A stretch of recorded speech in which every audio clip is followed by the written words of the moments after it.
में जहां जाना देगा। तो ये बात जा चुकी है। और साथियों, केवल सम्मेलन को करने से हमारी बात खत्म नहीं हो जाएगी। हमारी जिम्मेदारी ना मेरी, ना भाई हरनाम सिंह की, ना बड़े भाई जोगेंद्र यादव जी की, ना आप सबकी। बहुत लड़ना है, अभी लड़ाई बाकी है। इसको आसान मत लेना, हवा में मत ले लेना, इसको बहुत हल्के में मत लेना। ये सफेद गाड़ी वाला पता नहीं क्या क्या करेगा, बहुत संभल के रहना, मजबूती से लड़ना पड़ेगा साथियों, नहीं तो हमें हमारी आने वाली पीढ़ियां माफ नहीं करेंगी। कितने अफसोस की बात है कि एक व्यक्ति इस देश में अपने आप को समझ रहा है कि वही इस देश का सब कुछ है। उससे बड़ा बेईमान इस धरती पर आपको नहीं मिलेगा, उससे बड़ा मुझे कहने में कोई शक नहीं है काबिल आपको नहीं मिलेगा। ध्यान रखना, मोदी का राजनीतिक सत्ता में आना, सत्ता प्राप्त करना, ये पूरी इतिहास है उसका, उससे कुछ फर्क नहीं पड़ता। पूरी जनता मर जाए कोई फर्क नहीं पड़ता। आप गुजरात के हो जाओ तो भूले नहीं होंगे, अभी यहाँ से महाराजा साहब उसको बता कर ले गए हैं, उन्होंने इशारा किया था। उसके बाद में आप पुलवामा भूले नहीं होंगे। बड़े मजे की बात मैं आज देख रहा कि किस तरह से सिनेमा का सहारा लिया जा रहा है झूठ को सच बनाने के लिए। मैं भी आप यहाँ आने से पहले एक पिक्चर देख रहा था, और पिक्चर का नाम है मिशन वैलेंटाइन। उस मिशन वैलेंटाइन में जो पुलवामा में कांड हुआ, उस कांड के बाद जो एयर स्ट्राइक किया जिसमें एक कौवा मार के आए थे, एक कौवा मार के आए थे, सो उसके विषय में दिखाया है, उसको इस तरह से दिखाया गया है, पता नहीं कितनी बड़ी विजय हासिल की है, कितनी बड़ी फतह हासिल की है। मीडिया और उसके साथ साथ में फिल्म का जिस तरह से सहारा लिया जा रहा है, सच को जो झूठ है उसको सच बनाने का, लोगों के दिमाग में भ्रम फैलाने का, ये बहुत खतरनाक स्थिति है साथियों। हमें इन सब से लड़ना है साथियों। सो जो व्यक्ति किस तरह का व्यक्ति है वो आज तो हमके सामने हो गई। हालांकि हम लोगों ने तो वैक्सीन लगवाई भी नहीं, जितने भी हम सब कुछ चाहते थे उसके लिए माने किया कि किसी को वैक्सीन लगवाने की जरूरत नहीं। पर अब तो सबके सामने है, दुनिया के सामने है कि किस तरह से एस्ट्राजेनेका जो कंपनी है जिसकी यहाँ पर वो वैक्सीन लाई गई, और वो पूरा वाला जो वाकया जिससे चिंता लिया गया, किस तरह से उस वैक्सीन के साइड इफेक्ट आते हैं, किस तरह से लोगों को हार्ट अटैक हो रहा, कोई नाचता हुआ मर जा रहा है, कोई बैठा हुआ मर जा रहा है, कोई चलता हुआ मर जा रहा है। ये जो सारी चीजें हैं, एक ऐसा व्यक्ति जो हर चीज को ये कहता है कि मैंने किया, जैसे तेरे बाप की है, ये जो सारी जो चीजें हैं तेरे बाप की है, तेरे खाना से आ रहा है, जो हर चीज को कह रहा है कि मैंने खरीदी। देश में पहले भी कितने टीके लगते थे, लेकिन वैक्सीन जिसका साइड इफेक्ट अब आपके सामने है, नजर आ रहा है। हमें उस व्यक्ति से लड़ना, इसको मैं इसलिए बताने की कोशिश कर रहा हूं साथियों, हमें लड़ना किससे है और कैसे लड़ना है। हम इकट्ठे रहेंगे तो उस व्यक्ति से लड़ पाएंगे साथ में, हम संगठित रहेंगे तो उस व्यक्ति से लड़ पाएंगे साथ में। जिस तरह से 40 संगठनों ने मिलकर एक कदम बढ़ाया है, मैं भाई हरनाम जी से निवेदन करूंगा, हमारा भी एक संगठन है, नाम लिखते हैं इसमें, मानव सुरक्षा एवं विकास संगठन, सामाजिक संगठन, मानव सुरक्षा एवं विकास संगठन। हम भी आज से आपके साथ हैं, पूरी लड़ाई है,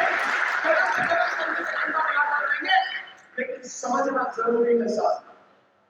दवाई कंपनियां, 30 दवाई कंपनियां, उनमें से 22 दवाई कंपनियां जिनके सैंपल फेल हो गए। सैंपल फेल होने का मतलब ये है कि जो उसका स्टैंडर्ड है उस पर वो खरी नहीं है, मतलब नकली है, घटिया दवाएं हैं, उन दवा कंपनियों से चंदा लेकर, पैसा लेकर उनके सैंपल पास किए, उनको ऑर्डर दिए, और वो दवाई इस देश में आम जनता खा रही है। तो क्या मैंने उसको कहा कातिल पूरी किया, तो क्या लगता है कि मैंने गलत कहा? नहीं साथियों, इन चीजों को समझने की जरूरत है। इसलिए हमारी लड़ाई है वो बड़ी गंभीर लड़ाई है साथी। ध्यान है, मैं एक चीज आपको थोड़ा सा बताना चाहूँ, कुछ लोगों को मालूम होगा कि जो नहीं, संविधान को बदलने की कोशिश अभी से नहीं कर, संविधान को बदलने की कोशिश बहुत पहले से, इसलिए संविधान को बचाना। अटल बिहारी वाजपेयी की सरकार थी तो सुप्रीम कोर्ट के रिटायर्ड जस्टिस मेकर चलिया उनकी अध्यक्षता में इन्होंने संविधान समीक्षा एक समिति कमेटी बनाई, लेकिन जस्टिस चलिया ने सारी चीज देखने के बाद कहा कि इसमें कुछ भी नहीं कर सकते, कुछ भी बदल नहीं सकते। और हकीकत तो यह है कि संविधान को बदलने से पहले ईमानदारी से संविधान को लागू करो। आपने लागू किया? नहीं किया, किसी भी सरकार ने लागू नहीं किया, लेकिन इस सरकार ने वो हद ही कर दी है। जो कुछ भी कहा जा रहा है संविधान के नाम पर, कानून के नाम पर, और संविधान और कानून की धज्जियां उड़ाई जा रही है। कोई भी कानून संविधान सम्मत नहीं। और आने वाले समय में आप देखना, हम लोग कोशिश करेंगे कि लोगों के सामने वो सारी चीजें लेकर आए। एक हुआ संविधान का कितना बड़ा मजा है। हालांकि संविधान को बचाने की जिम्मेदारी केवल नागरिकों की नहीं है, इसके लिए देश की सुप्रीम कोर्ट में है, इसके लिए जो एमएलए और एमपी हैं वो भी है, विपक्ष भी है। लेकिन विपक्ष कितना कर रहा है आप जानते हैं, और देश की जो सुप्रीम कोर्ट है वो कितना कर रही है वो भी आप बहुत बेहतर तरीके से, बहुत अच्छी तरीके से जानते हैं। सो इन सबके रहते हुए भी सब कुछ अगर खत्म हो रहा है तो सबसे बड़ी जिम्मेदारी तो आप ही पर आ गई है, सबसे नागरिकों पर आ गई है, क्योंकि इसका सबसे बड़ा नुकसान तो नागरिकों को ही होगा साथियों, किसी और को इसका नुकसान होने वाला नहीं है साथियों। इसलिए मेरा आपसे आग्रह है, मेरा आपसे निवेदन है साथियों, हम सब मिलकर संविधान बचेगा तो हम बच पाएंगे, संविधान बचेगा तो हमारी आने वाली पीढ़ियां उनके लिए कुछ बचेगा। अगर संविधान बचेगा तो इस देश में ये देश बचेगा, देश की जनता वो बचेगी। अगर संविधान नहीं बचा तो कुछ भी नहीं बचेगा साथियों।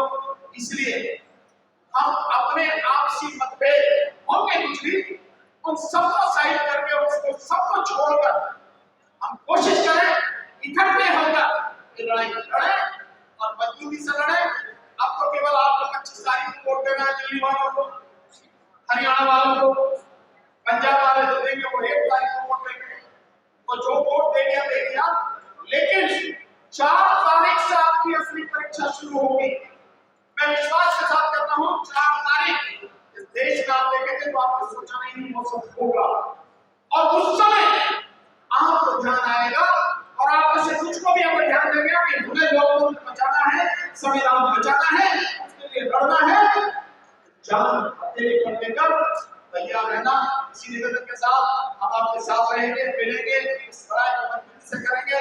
और ईवीएम की लड़ाई जो अब तक, क्योंकि चुनाव ईवीएम से होगा, सुप्रीम कोर्ट ने मार लगा दी, अभी कुछ नहीं कर सकते, लेकिन 4 तारीख के बाद ईवीएम की लड़ाई बहुत मजबूती से लड़ी जाएगी।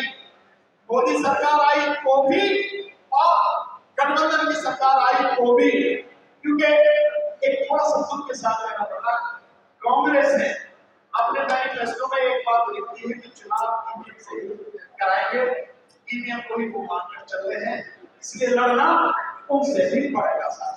नेशनल दस्तक की आपसे गुजारिश है कि अगर इसको बचाना चाहते हैं तो नेशनल दस्तक को सब्सक्राइब करने के लिए रेड कलर के सब्सक्राइब बटन को दबाएं, फिर बेल आइकन की घंटी दबाएं।